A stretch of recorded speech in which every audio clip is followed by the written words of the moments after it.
Hey, what's up? This is Adam for FATMMA. This is our first episode going live on YouTube eventually. Just want to say welcome. We're going to be talking about UFC 183 coming up this weekend.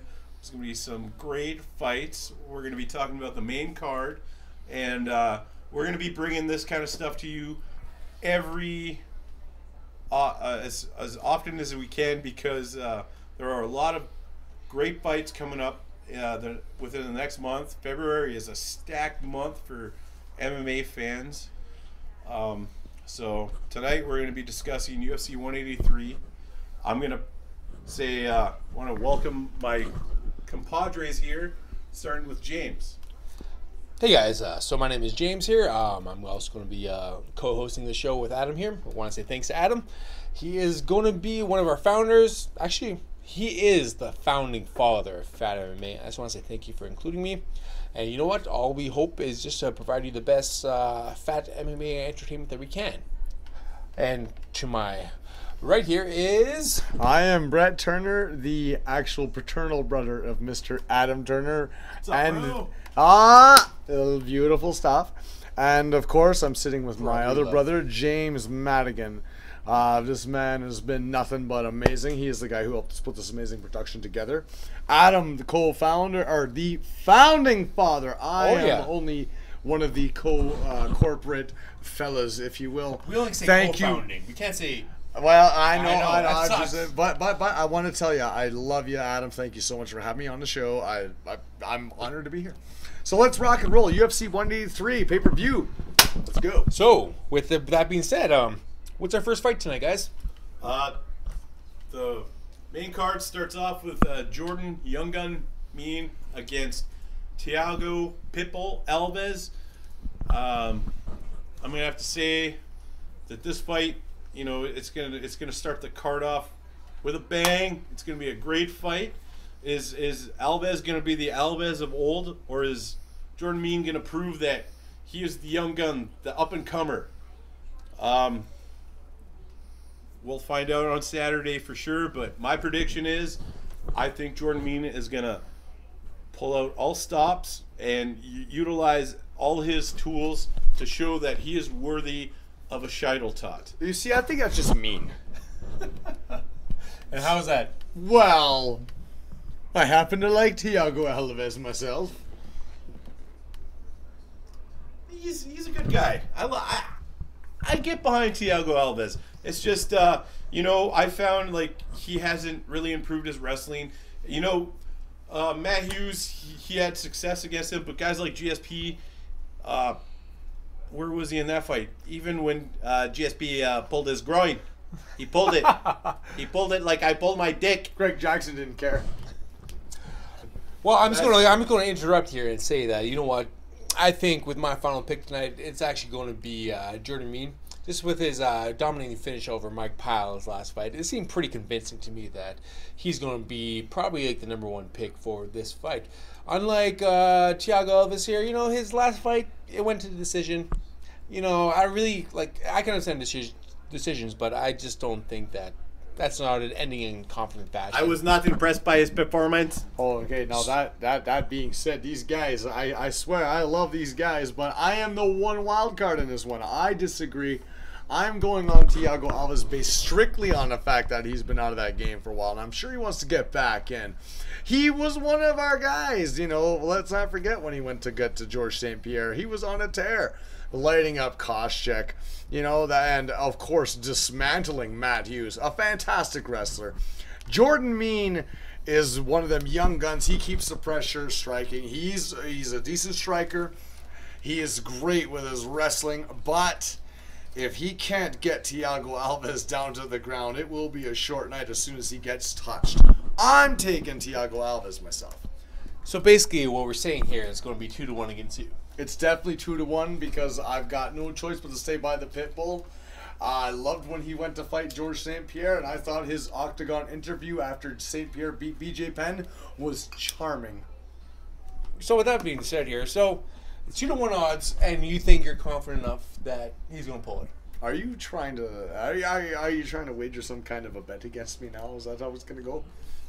Not right now, because you know what? I'm kind of intimidated by Thiago Alves. Everybody plays for dimes and nickels with this guy. I tell you that. Fucking dimes and nickels, man. Well, what can I say? All right. With that being said, it's 2-1 odds against Mr. Brett here. 2 for me, 1 for Alves. Look for Alves. I love you, buddy. You guys heard it firsthand. 2-1. If it's in our favor, we win. Otherwise, in his favor, he gets all the glory and we get all the shit. Well, I'm not sure who really loses. I think it comes down to me and Alves, Madigan. That is true. So I gotta agree with my brother. I gotta go with Bet here. Yeah. So with that being said, what's our next fight? Our next fight, we're looking at Tim the Maniac Bosch, and he is going to be taking on Talus Ladies. Talus Ladies, ladies and gentlemen. Submission wizard, there's no doubt. But, also at the same time, I've never been too fascinated with him. If I'm going to start this fight off, I think the Maniac comes to life. That Maniac is going to take this fight. I'm not disputing. I mean, he had his last fight, Talus Ladies, he TKO'd his opponent, and it was incredible. I never actually expected it. I thought he would catch him in submission. Never been the greatest takedown artist. He's going to have to trip Tim Bosch to get him down there, but Bosch is one of those guys. I love the barbarian in him. I love the animal in him. I've always thought, if you're lesser than him and you're not strong enough, Tim Bosch can throw you around and bully you all night. Look for Tim Bosch to put it on this boy, just like he did to Yushin Okami. The fight may look good for Talus Ladies, but never count out Tim Bosch. I'm picking Tim Bosch. I want Bosch. And plus, one more thing, I love yelling Bosch at every one of my pay-per-views. I'm going to be doing it at UFC 183. Tim Bosch is going to make me scream Bosch again. You know what? I remember our first time watching Bosch. We were both yelling Bosch when he came out of that Conan theme song. It was. And then, when he first grabbed him with his right arm, fucking threw him against the cage and showed him what's happening, we knew he was the barbarian. We knew it, Oh, yeah. Yeah. So I'm going to have to disagree with you guys. What? Ladies and gentlemen, there is always going to be somebody that's going to disagree with the majority, whether it be me, whether it be James, whether it be Brett. I'm picking Talus Ladies. Is it because you're a lady? No. I'm picking it by an early submission because he's shown that when he was in the UFC before, when he had his bigger fights, he froze up. He went away. He dominated in lesser competition, came back, and has been on a tear, and he's going to continue on that tear. Tim Bosch is a great fighter. He's got a lot of heart. He's a very competitive guy. He brings it every time he fights. Yushin Okami fight, a great example of that. He was down in that fight. His corner's like, Tim Bosch, you got to go out there and you got to Bosch it up. But guess what? Ladies is gonna continue on his streak. I think that's what's gonna happen. So is it safe to say that you're kind of on the side that Ladies went away and then he came back? Yeah. And now he's back and he's against Tim the Maniac Bosch. Well, I'm going to pull it up. He's a barbarian. As a lesser competition compared to Mr. Bosch is going to be the real question. I'm going to interject here with a lesser being Alessio Sakara, and that fight, Talus Ladies lost. And sure, he was out of the UFC, won a bunch of fights in the lesser organizations out there. But Lester has said, I'm not saying you're lesser than UFC. But and if Tim Bosch had to fight him, I'd be right in the same page. Exactly. But you know what? He was out of UFC. He came back. He won, what was it? 3 fights straight back-to-back from other organizations, Strikeforce and AFC and stuff like that. Yep. He came back, he won it, and then he won his first 4 UFCs back in it. Yeah, he's a great competitor. But since he's been coming back, though, yeah, he's great. But I'm not too sure if he really has it in him to take down the Barbarian. I personally think the Barbarian is going to be as barbaric as Arnold Schwarzenegger in the Conan. Speaking about Conan, him coming out with that theme song, it just melts my heart. That's a man of man, and I think he's just going to demolish him. The hell Talus Ladies needs that Come on! Takedown. He needs that takedown. Do it now! On the feet. Vote for the ladies! I'll be absolutely 100% surprised, but at the same time, I'm not counting out Ladies. I'm just saying, he's going to really need to get this fight to the ground. I'm saying second round, Bosch, TKO right now. And because Bosch would get mad if he lost. A little bit. Oh, yeah. So we have what, Brett? 2-1 versus Turner? I'm taking Bosch and I'm taking TKO or knockout round 2 early as well, my friend. Okay, so with our next fight, we're going to be talking about some pretty controversial people if you're talking about other sports. I'm going to head to my main man over here. So, Adam, what do you think about these next fights? Well,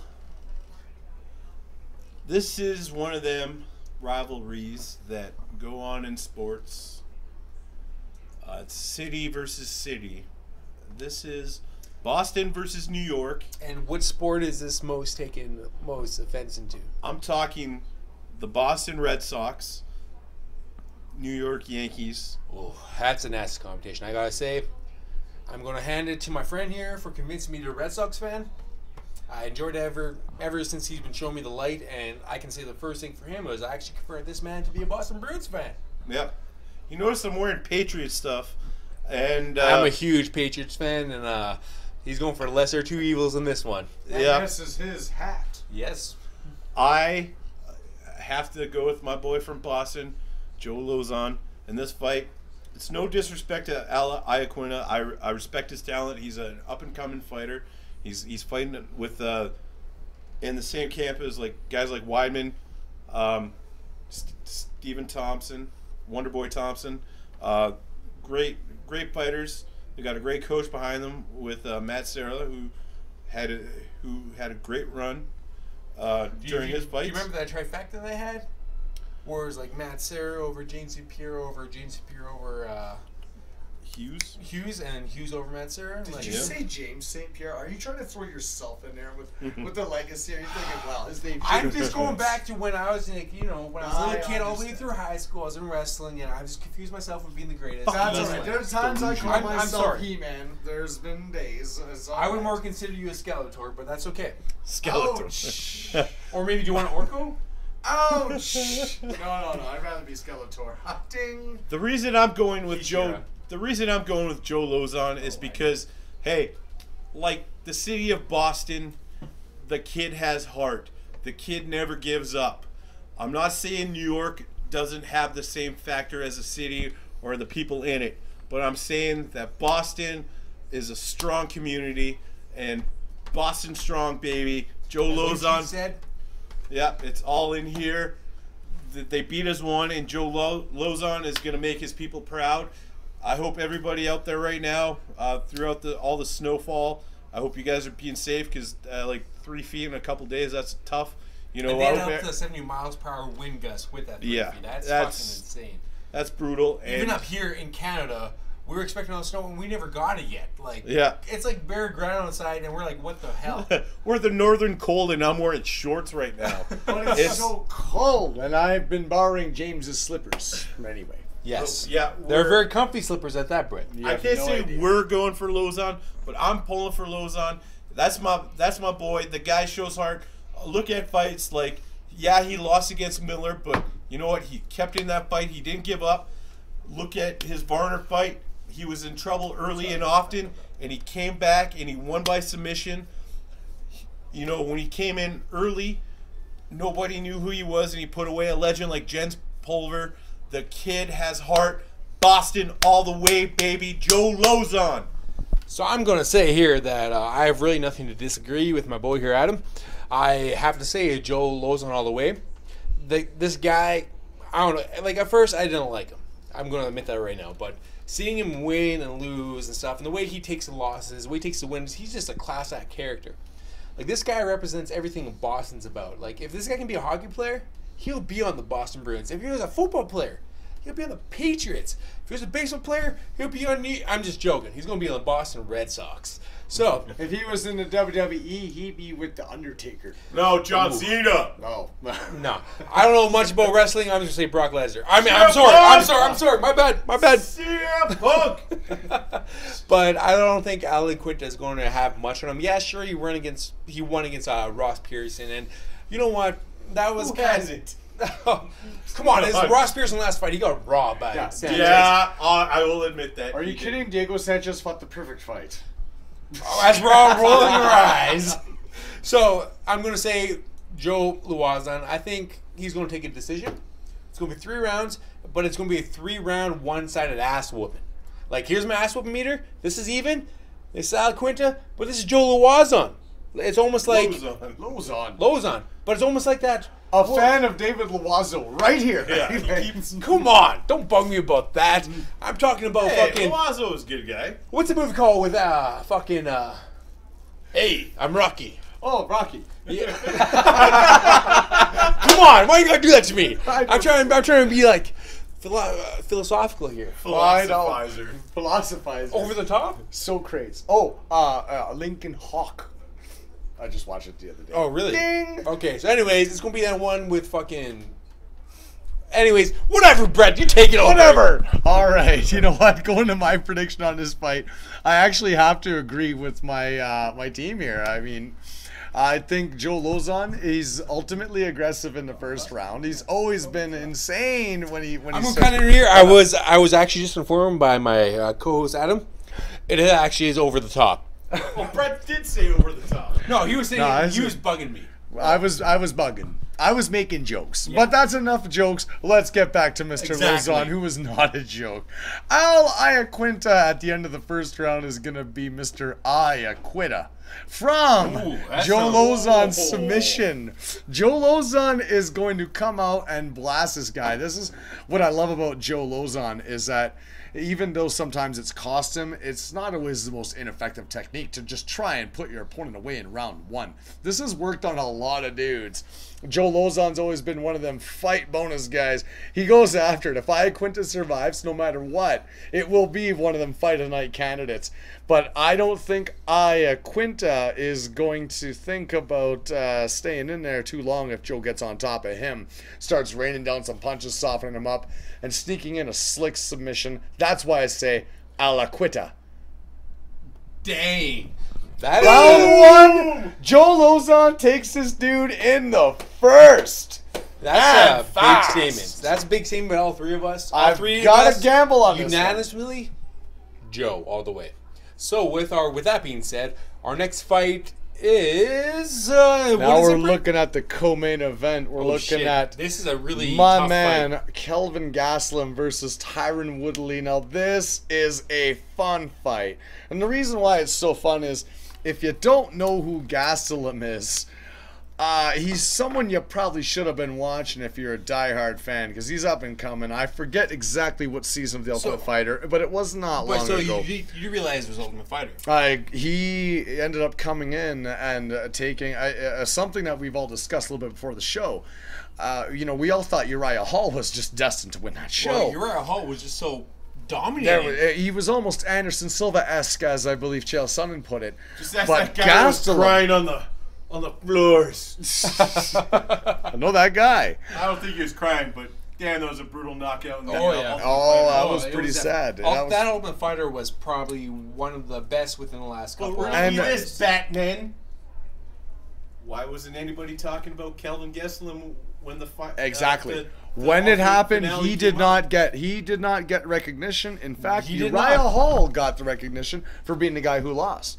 But since then, Gastelum has been on a tear. They're calling Tyron Woodley his greatest opponent to date. Now, this I disagree with. I disagree hardly. I think he went through that when he fought Jake Ellenberger, and he walked right through him.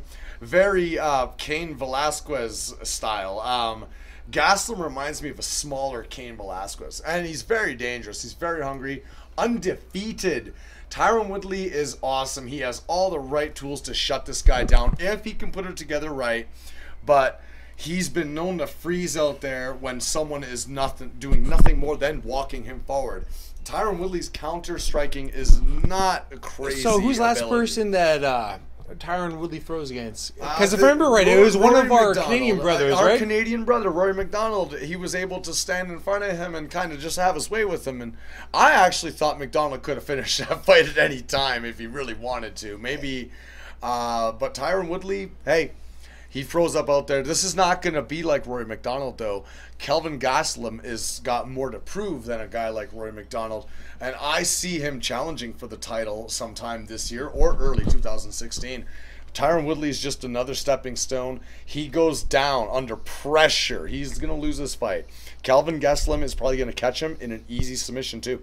I'm thinking rear naked choke. He's obviously awesome at slipping him in and leading up to it with amazing strikes and his takedowns. The pressure he puts on, it shouldn't be a problem. Tyron Woodley is not going to win this fight unless he does something amazing. Because what I do know, if I mean one more time, if Woodley wants to win this fight, he's got to shut this boy down. But I don't know if he's going to be able to do that. But he has to shut him down. With the heart that Kelvin's got, that's going to be a tough thing to do. That kid is a scrapper. He brings it every fucking time he steps into the ring. He's been some like big brawls with Uriah Hall, Rick Story, Nicholas Musaki. I might pronounce his name improperly, which I usually do. Musaki? That'd be my guess. Musaki. That's what I'm guessing. But no you know what I mean. If it's not Musaki. Yes. So basically, what I'm going to say, maybe it should be Musaki. Maybe it's easier to pronounce. But like Ellenberger, yep, it was his biggest test, and Woodley freezes up in the big fights. Like Rory McDonald, he looked like a deer in headlights, essentially just standing there, amazed by Rory's technique, and Rory didn't really show much. He did enough to win the fight, and which is usually what happens. Yeah, but Rory, back in his early days, he brought it. His fight against Condit, a lot of people didn't like the way it ended, but I felt it could have went either way with the last second stoppage, the TKO, because Rory was throwing Condit around like a fucking ragdoll, and in the third round, Condit came on and lit him up. And, you know, he got that big hematoma in his head, and he wasn't defending himself. I hate to go against fellow Canadians, but, you know, the decision was the decision, and it was the right one to make. You know, since we're bringing up that fight, let me really quick just touch into that. Sure. That fight, Greg Jackson really won the third round, in my opinion, because if you want to see Greg Jackson getting absolutely fired up, it is right before the third round when Carlos Condit and Roy McDonald. That is when you hear him saying, 3 rounds of hell, it's what I need. And that was Greg Jackson threw that fun element out the window. Have fun. Play around out there. No, he was crazy. So you're basically going for Kelvin? First, I've already set my prediction. So you're going Kelvin, and I am you're going Kelvin? all the way on this fight. So with my personal opinion here is, you know what? Calvin's been through some pretty good freaking wars, as I've already said. And also, you know what? With his dominating finish over Jake Ellenberger, which is a pretty good wrestler in my opinion, and a pretty good power puncher, I think Calvin has the edge on here. And against Woodley here, like, you know, he had the controversial finish against Carlos Condit. You know, he did hurt his knee. Can't wait to see you come back, Carlos. Seriously, Carlos. Condit, like, I love you, man. You're a great guy. You're a great fighter. Like, I've always been behind your back. And that fight was, I'm not going to say it's bullshit. You've always been behind his back. Like, you follow him or something? We don't need to discuss that right now. Oh, okay. What I do on the personal low is the personal low, if you know what I mean. Of course. I'm a big Carlos Condit fan. I think this guy is one of going to be a great and up-and-comings. But you know what? Calvin's also up there as well. And with Carlos Condit losing, you know what? It was a freak accident happened. The way that Woodley celebrated thinking that he did the injury when Carlos did it to himself with his foot gripping. I just don't see Woodley really winning this fight. Yeah, he finished Dong Hyun Kim, but you know what? Who hasn't? Yeah. Dong Hyun Kim, like, you can whoop my ass.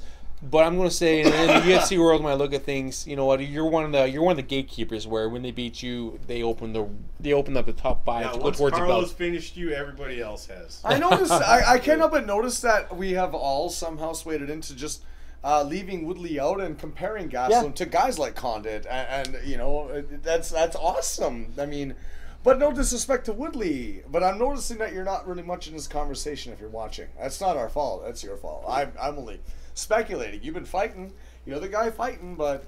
So basically what we're saying here is 3-0. We think Calvin, Gastelum. And I think Woodley's going to lose. I think it's crazy if people think that Woodley is not in for the fight of his life. Too. If people are fans of Woodley, and I respect him, But Kelvin Gastelum is a little tornado. He's on the way, and you know The thing with Kelvin though is that he can submit you and he can TKO. He can knock you out as well. His striking is very decent, and if Woodley thinks he's got the striking advantage, it's I don't hard think so. to say because when you're striking and pressing forward the whole time, your best bet's to be a Lyoto Machida or Anderson Silva fighter, which is a great counter strike. Speaking of which Anderson Tyron Silva, Woodley is not. is going to be our next fight. It's going to be Anderson Silva versus Nick Diaz.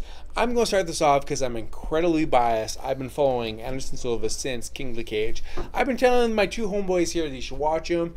And then once he entered the UFC, he went through everyone. Like, he demolished everyone. And there is no doubt Mr. James Madigan here, I want to point that out, is the guy who got me into the UFC as of, like, you know, not long ago now. But he's the dude who pulled me into it. And I share his opinion. Anderson Silva being one of my favorite fighters of the day too. Well, continue, thank please. you. My favorite fighter is Rampage Jackson. So, BJ Penn, all the love. yeah, I got to meet BJ Penn. I got a picture with him on my Facebook page to prove it. And he was very nervous. I took the picture. I get really nervous. When I get nervous, I scratch my belly.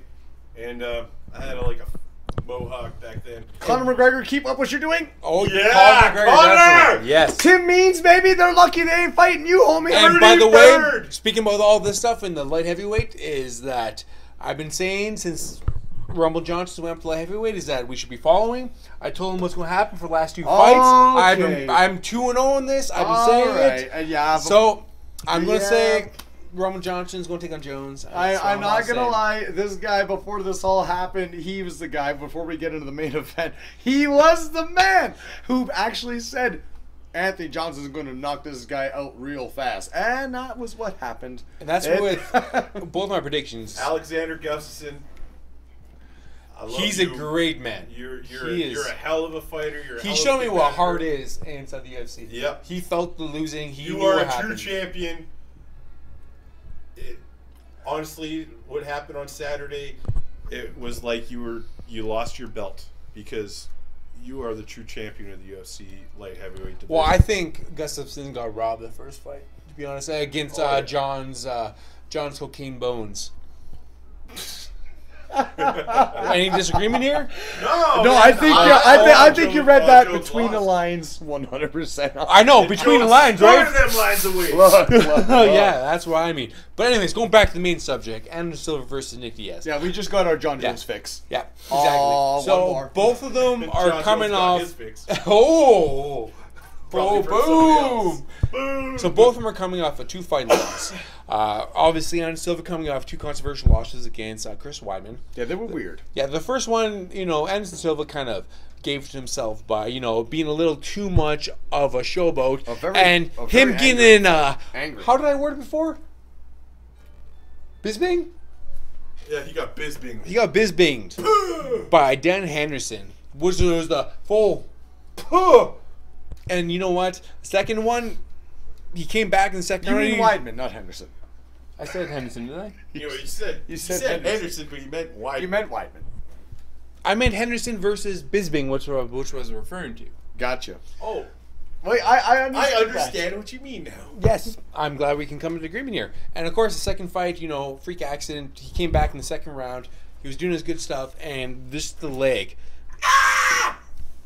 You don't have to do that sound effect, Adam. Well, But- we don't have the button to go. I'm sorry we don't have the Anderson Silva button to make the screen. We'll but I have don't the want Anderson that. Silva button by the next show. It's quite a bit of possibility. Anyway, And let's of get back course, to business, Mr. Madigan. And I'm Nick liking Diaz what coming you're off 2 talking about. losses against George St. Pierre, which, you know what?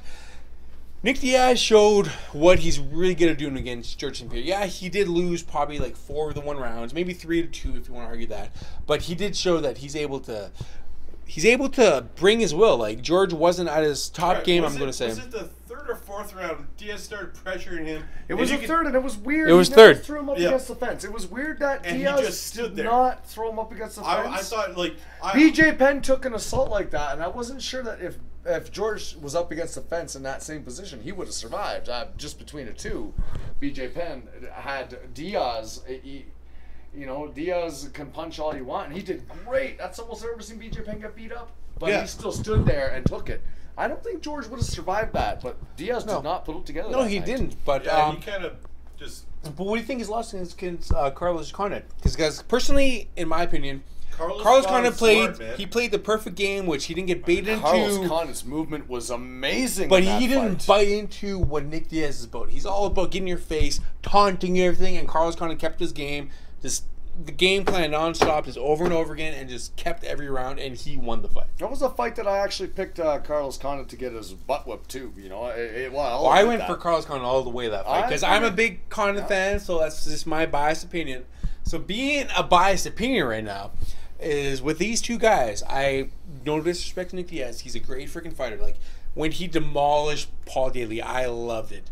Like that was one of my favorite moments. And then he killed BJ Penn, which is a really good fighter of mine that I hold dearly. But you know what? Sometimes you're just past it and you just gotta go over it. Take a look at his first challenge. knockout. Revisit his. Hang first on one knockout. second.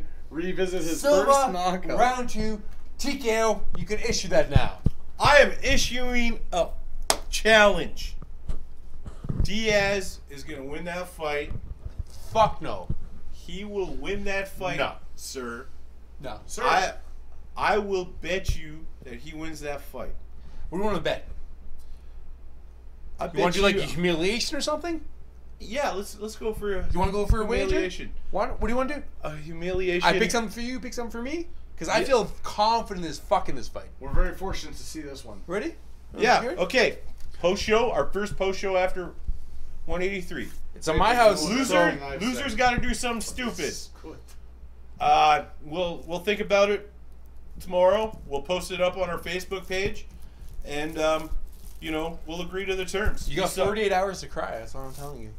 You've got 48 hours to be ready to pucker up, princess. Your boy's going down. 209's going to represent that. I'm just going to say this is going to be the Patriots versus Jets, and it's going to be an ass raping. 2-0, buddy. So, Not Brett, cool, since man. we already know it's 1-on-1, what's your take on this? I noticed some animosity there. Before we were talking, I wanted to tell you guys, revisit Nick Diaz's very first fight with Robbie Lawler to show you what a madman he is and what a madman it takes to challenge him. The only thing is that fight's more fun. Nick Diaz has been in some of the funnest fights I've seen. You remember Frank Shamrock? Frank Shamrock, of course I do. And Frank Shamrock was obviously, that was awesome. He was never gonna win the fight. No, he wasn't. There was no way he was gonna no win way. that fight. What about Scott Smith? You know what? Huh? Exactly.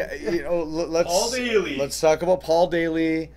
But Nick Diaz has been on the other end of some serious punching power. And I have to compliment him. I've always loved him. He's one of my favorite fighters. And in a fight like this, it's actually hard for me to like pick against a guy. It was almost as hard. Junior Dos Santos and Velasquez was a hard one for me to pick. I just loved them both. But Diaz and Silva, here we are again. This is definitely the most exciting fight if Diaz can actually put Silva against that fence and pound away a little. I'd love to see it. But he's never faced a striker like Anderson Silva yet. And Anderson Silva is so precise with his punching. Like you know what Forrest it is? Griffin. It is. It's and One hand, like one leg back off his freaking like foot and just cracks It's him. the one time. I do hope I'm wrong. Believe me, I'm looking for an amazing fight, James and Adam. Believe me, I'm looking for an amazing fight. But I would not be surprised at all if Anderson Silva does sort of what happened at UFC 101 with Forrest Griffin. Just Diaz is going to be slower. Diaz has the better cardio, arguably the better ground, but The thing this is- fight will not hit the ground. What's one of the biggest conversations? Like, where is Diaz right now? You know what? Nick Diaz is actually all hype. that's a little That weird. was all hype, my friends. That is a little weird. Because I'm kind of getting worried because, like, my favorite fighter is coming up on Saturday, and I want to see his fight. And, like, obviously, we all know our man, the Cowboy. We all can agree here the Cowboy is fucking fantastic. Nobody's talking about how Anderson Silva was doing the press conference in Rio de Janeiro today, and should have been in Vegas. Diaz, I think he's already there. I know he's already there. I've got Anderson I feel Silva myself. Do you think it's like a press thing? That's media. The fight, if the fight was not gonna happen, if there was any penalty, we would have known that by now. But all the other websites like ours that we're trying to build here have already done their due diligence, and so have we. We've been watching, and I don't see any reason why they're stopping this fight. Diaz is where he needs to be. His managers say, I believe in it. I trust all that. He's ready. He's doing what his job. Nick Diaz has always been one of those guys. For this fight, he is absolutely showing balls the size of grapefruits. How big is grapefruit? Like, it's a big little lemon there, you know. He's crazy. It's a citrus fruit that just happens to and kick it's you sour. And which is his attitude right now. Bitter. Nick Diaz has never been one for the shenanigans of the press or the promotion. He's never been a yes man for the. But I've enjoyed that. Company. His idea. A lot of people think that he's disrespectful. The truth is he's not. When it was his brother Nate who knocked Don the Cowboy Cerrone's hat off, I thought that was great. Nick represented with his brother and said, look, we don't like to know our opponents. We're not trying to be friends with them. This is a man we're supposed to destroy. That is the attitude you must have to fight Anderson Silva. At the end of the fight, they respect their opponent after it's done. Now, they always go up to shake their hand. Nick Diaz needs to remember who he is for this fight. But Anderson, and he will be mean. He will not be like Forrest Griffin. He won't quit in that fight. No offense, Mr. Griffin, I love you. But he won't quit in that fight against Silva. There's not a minute. Nick Diaz would never have taken this fight if he didn't think he can win, and I respect that. Speaking of Forrest Griffin, we all know what his best fight was. We all know what our favorite fight with Forrest Griffin is. If you say against Rampage, I'm going to punch you. It is against. I'm just joking. It's a fucking against. What do you think, Brett? It's Anderson Silva. That's my favorite fight with him myself. Anderson Silva highlighted himself to be the Matrix movie. So really, that's not nice of me to answer if you're a Forrest Griffin fan, and I apologize. My favorite Forrest Griffin fight was when Forrest Griffin got his head bounced off the mat like a goddamn basketball by Keith Jardine. Oh, I'm sorry, I got that wrong. My bad. That was take two. Yes, it was. But we have kind of gotten off point there, guys. I got to get back onto this. Nick Diaz, you know, I love the guy, and I'm looking forward to an amazing fight. I am, and I if people are out there right now and they love Nick Diaz and they want to stick to him, damn it, do that. Please, if you disagree with any of our opinions, post it on the comments, and we will respond with what we think. But if you guys are right, not individual. We're not gonna go Ringo Starr. No, we aren't. No, we're just gonna respond back to respectful comments, obviously. But obviously, you have your opinions. We will counter your opinions with our opinions, because you know what? It's basically what humans are about. We're about our own opinions. So did I miss it really quick though? Mr. Turner, administrator, Anderson Silva and Diaz. How's it end? It's 2-1 right now. How's it end? I'm picking Diaz by a later TKO in the 4th or 5th round, or by decision.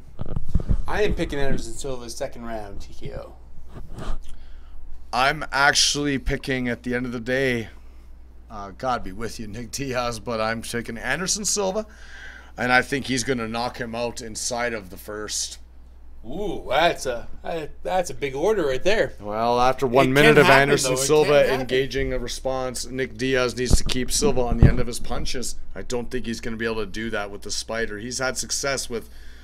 He's about to go up against the best in the world. Anderson Silva is nothing like Nick Diaz has ever fought before. And I'm going to say with last minute notes here is that I think Anderson Silva is going to be leg kicking him just to show his leg is not injured whatsoever. So with that, guys. Thanks for watching. Remember to follow and subscribe us. And please check out our Facebook and Twitter page that will post underneath the video. And if you have any comments or questions, go ahead and post them. We'll answer them. And you know what, guys? Have a great day and a good night. Do you guys want to say anything else? Thanks for watching. Continue with him. He's good. Thanks for watching. I appreciate you guys just even taking time out of your lives to watch this. It's a dream of mine to bring you guys something that you'll want to look forward to, and hopefully we're doing the right thing. Thank you. With that being said, this is the end of episode 1. All the people's, all the corporations you see here on the video, you know, Boston Bruins, Vology, Boston Bruins, and affiliate to us whatsoever. This is our own personal opinion. So with that being said, what did Chris Walt said? Oh, Adieu. Adieu Adieu. and farewell. Yes. Thank you very much for watching, everybody. Have a good night, guys. Rock on. Later.